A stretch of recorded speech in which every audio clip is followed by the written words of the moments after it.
একবার গৌতম বুদ্ধ তার কয়েকজন অনুসারীদের নিয়ে ভ্রমণ করেছিলেন।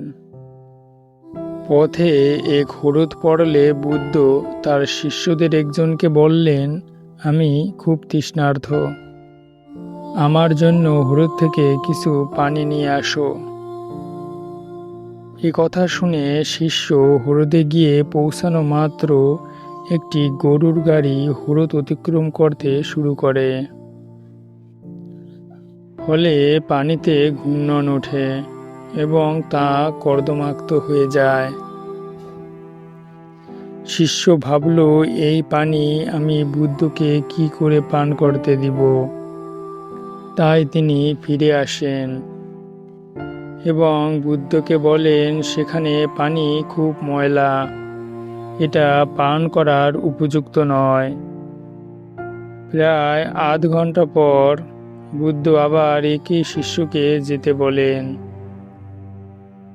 শিষ্য গিয়ে দেখে জল এখনো পরিষ্কার হয়নি। তাই তিনি আবার ফিরে আসেন এবং একই কথা বুদ্ধকে জানান। কিছুক্ষণ পরে আবার বুদ্ধ শিষ্যকে পানি আনতে যেতে বললেন।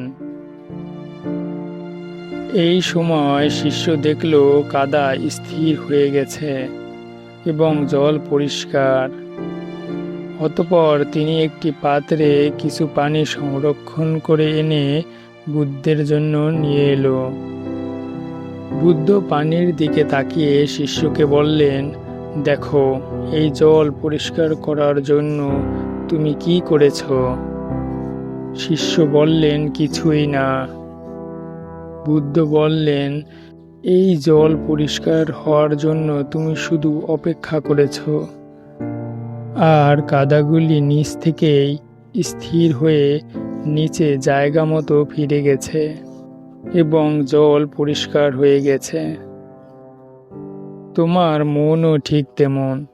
যখন এটি অস্থির, অশান্ত, বিক্ষুব্ধ হবে, তখন শুধু মনকে একটু সময় দেবে, এটা নিজ থেকেই শান্ত হয়ে যাবে।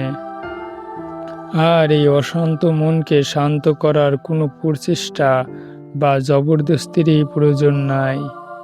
এটি স্থির হবেই, কোনো প্রচেষ্টা ছাড়াই স্থির হবে।